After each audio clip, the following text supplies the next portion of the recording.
I gotta take a massive shit when every time I order Starbucks Frappuccinos.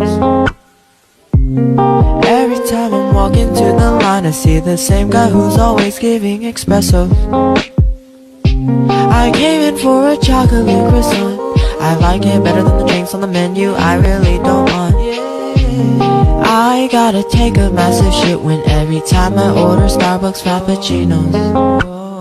Yeah, we down the block of what you call the hood. We feeling thirsty as heck, so Starbucks sounded so good. We got reusable straws, we saving the turtles. I'm lactose intolerant, so those Frappuccinos made my stomach hurt a little. I gotta take a massive shit when every time I order Starbucks Frappuccinos.